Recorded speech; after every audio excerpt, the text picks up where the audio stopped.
Supreme court में Gen Z की हुई बड़ी जीत। अब वापस होंगी एफआईआर। सुप्रीम कोर्ट ने मोदी सरकार को लगाई फटकार, बड़ी मोदी सरकार की मुश्किलें।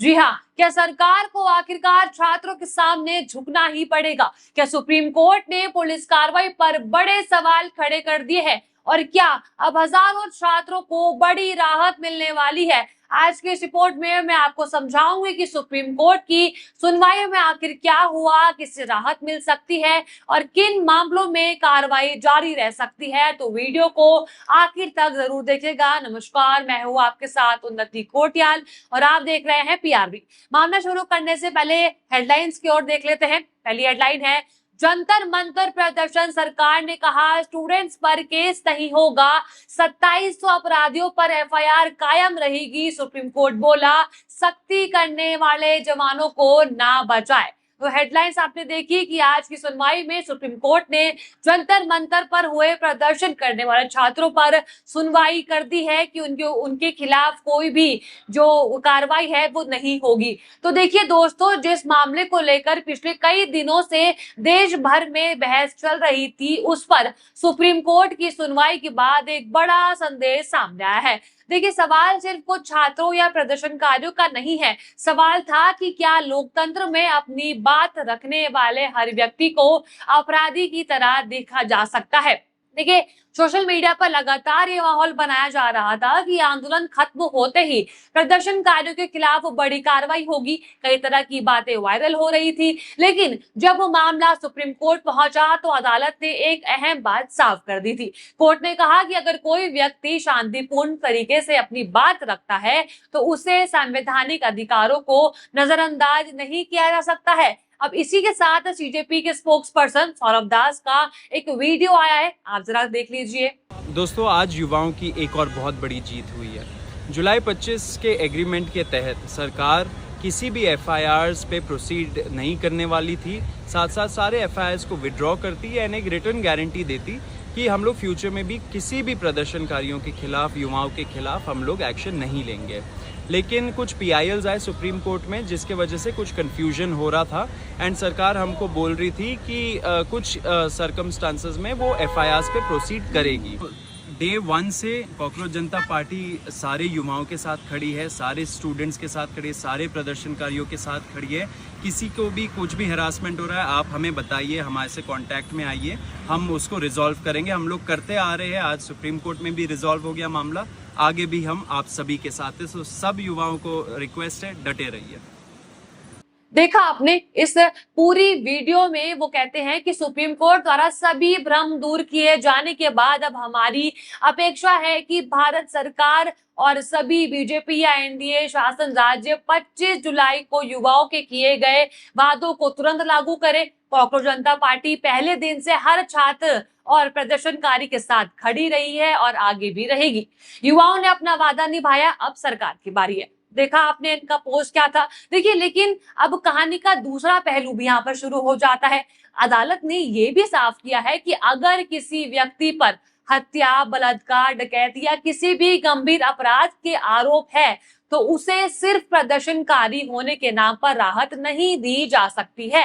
साथ ही आप ये रिपोर्ट देख लीजिए, इसमें जो सुप्रीम कोर्ट ने लिखा है कि उनकी दो मुद्दों पर ज्यादा फोकस है। पहला है कि बेंच प्रदर्शनकारियों और पैलेट गन से घायलों के आरोपों की जांच के लिए सुप्रीम कोर्ट के पूर्व जज की अध्यक्षता में एक एसआईटी भी बना सकती है। और दूसरा उनका जो मुद्दा था वो था कि कोर्ट ये भी पता लगाने की कोशिश कर सकता है कि पुलिस कर्मियों पर हमले छात्रों ने किए थे या छात्रों की भीड़ में घुस आए शरारती तत्वों ने करे थे। यानी सुप्रीम कोर्ट का संदेश बिल्कुल साफ है, शांतिपूर्ण प्रदर्शन करने वालों और गंभीर अपराध करने वाले व्यक्ति पर एक ही नजर से नहीं देखा जा पाएगा। अब बड़ा सवाल यहाँ पर यह आता है कि क्या राज्य सरकारें अब इन मामलों में राहत देंगी? क्या दर्ज मुकदमों पर दोबारा विचार होगा और क्या पुलिस कार्रवाई की भी दोबारा से जांच होगी? देखिए, आज का मुद्दा सिर्फ एक आंदोलन का या कुछ छात्रों का तक सीमित नहीं है। ये सवाल देश के लोकतांत्रिक ढांचे, नागरिक अधिकारों और कानून के इस्तेमाल से जुड़ा हुआ है। पिछले कुछ समय से प्रदर्शनकारी छात्रों को लेकर कई तरह की बातें सामने आ रही थी। सोशल मीडिया पर कई नाम वायरल हुए, कई तरह के दावे किए गए और ये कहा जाने लगा कि आंदोलन खत्म होने के बाद अब एक एक व्यक्ति के खिलाफ कार्रवाई होगी।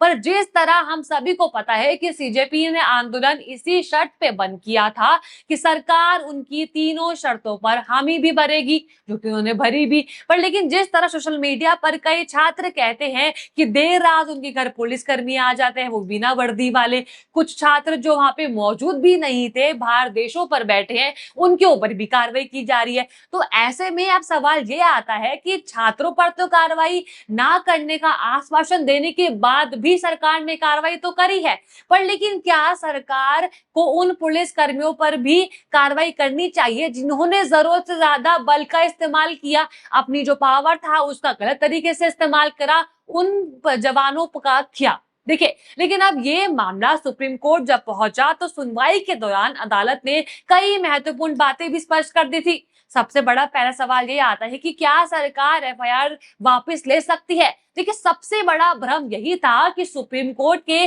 पुराने आदेश की वजह से सरकार मुकदमे वापस नहीं ले सकती। तो देखिए, सुनवाई के दौरान अदालत ने साफ किया कि ऐसा कोई प्रतिबंध नहीं लगाया गया है।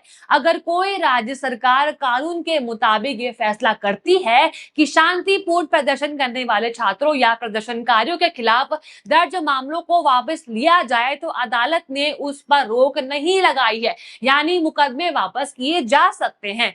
यानी अब सिर्फ सुप्रीम कोर्ट के आदेश का हवाला देकर कार्रवाई जारी रखने की बात नहीं की जा सकती है। ये बिल्कुल गलत हो जाएगा। आगे का फैसला राज्य सरकारों को कानून के दायरे में रहकर ही लेना पड़ेगा।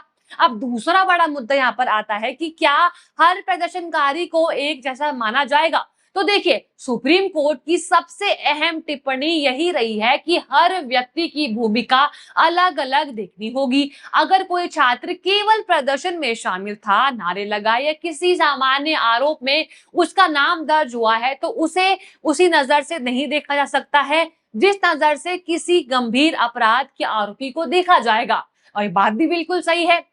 लेकिन देखिए, अगर किसी व्यक्ति पर हत्या, बलात्कार, डकैती जैसे गंभीर अपराधों में से आरोप है, तो उसे सामान्य प्रदर्शनकारी की श्रेणी में नहीं रखा जाएगा और आगे की कार्रवाई जारी रहेगी। यानी अदालत ने दो अलग अलग श्रेणियों के बीच अंतर साफ कर दिया है। एक तरफ शांतिपूर्ण प्रदर्शन को अधिकार है, तो दूसरी ही तरफ गंभीर अपराधों पर कानून की कार्रवाई भी होगी। तो तीसरा बड़ा सवाल यहाँ बीच पर आ जाता है कि क्या पुलिस कर्मियों पर भी जांच होगी। सुनवाई के दौरान प्रदर्शनकारियों की ओर से ये मुद्दा भी उठाया गया कि क्या पुलिस कार्रवाई हर जगह कानून के अनुसार हुई। वकीलों की तरफ से ये सवाल रखा गया कि अगर किसी पुलिस अधिकारी ने भी नियमों का उल्लंघन किया है, तो उसकी जिम्मेदारी तय होनी ही चाहिए। इस पर अदालत ने संकेत दिया कि कानून सबके लिए समान है। अगर किसी अधिकारी ने कानून तोड़ा है, तो उसे भी जांच का सामना करना पड़ेगा। यानी अदालत केवल प्रदर्शनकारियों की भूमिका नहीं देखेगी, बल्कि प्रशासन की भूमिका की भी समीक्षा होगी। अब मैं आपको बता देती हूँ कि सरकार का इसमें क्या पक्ष था। देखिए, सरकार की तरफ से ये कहा गया कि वो छात्रों को राहत देने के पक्ष में है, लेकिन आंदोलन की आड़ में हिंसा या गंभीर अपराध करने वालों को कोई भी छूट नहीं मिलेगी। सरकार का तर्क है कि कुछ ऐसे भी लोग हैं जिन्होंने प्रदर्शन का फायदा उठाकर आपराधिक गतिविधियां की हैं, इसलिए सभी मामलों को अलग अलग देखकर फैसला किया जाना चाहिए। अब इसमें प्रदर्शनकारियों की तरफ से कहा गया कि किसी भी गंभीर अपराधी को बचाने की मांग नहीं की जा रही है, लेकिन कुछ लोगों के खिलाफ लगे गंभीर आरोपों को आधार बनाकर हर छात्र या फिर हर प्रदर्शनकारी को अपराधी मान लेना, ये भी तो बिल्कुल गलत ही है ना। अब ये इस पूरे मामले का मुख्य बिंदु बन चुका है, क्योंकि कानून में व्यक्ति की भूमिका और आरोपियों की गंभीरता के आधार पर अंतर किया जाना बहुत ज्यादा जरूरी है। सुप्रीम कोर्ट की आगे की सुनवाई में कई मुद्दों पर चर्चा भी हो सकती है, जैसे मामलों की समीक्षा कैसे होगी, किन मामलों में राहत दी जा सकती है, स्वतंत्र जांच या कमेटी की भूमिका क्या होगी, भविष्य में ऐसे प्रदर्शन के दौरान पुलिस और प्रशासन की कार्रवाई के लिए क्या दिशा निर्देश बनाए जाएंगे। इन सभी सवालों का जवाब अदालत के आने वाले आदेशों के से साफ हो जाएंगे। तो दोस्तों, इस पूरे मामले का सबसे बड़ा संदेश यही है कि लोकतंत्र में विरोध करने का अधिकार और कानून व्यवस्था दोनों साथ साथ चलते हैं। ना तो शांतिपूर्ण प्रदर्शन करने वालों पर हर व्यक्ति को अपराधी माना जाएगा और ना ही गंभीर अपराधी के आरोपों को नजरअंदाज करके उसको सामान्य माना जाएगा। अब सबकी नजर सुप्रीम कोर्ट की अगली सुनवाई पर है, क्योंकि आने वाला फैसला सिर्फ एक मामले तक सीमित नहीं रहेगा, बल्कि भविष्य में नागरिक अधिकारों और प्रशासनिक कार्रवाई के लिए एक बड़ा उदाहरण भी बन सकता है। अब सवाल मेरा आपसे है कि आपको क्या लगता है, क्या सरकार अब छात्रों पर दर्ज एफआईआर वापस लेगी? क्या सुप्रीम कोर्ट छात्रों के पक्ष में कुछ फैसला करता है या नहीं? आपको जो भी लगता है आप अपनी राय कमेंट बॉक्स में जरूर बताइएगा। और अगर आपको ये वीडियो अच्छी लगी हो तो लाइक करें, शेयर करें और बने रहिए पीआरबी के साथ। धन्यवाद।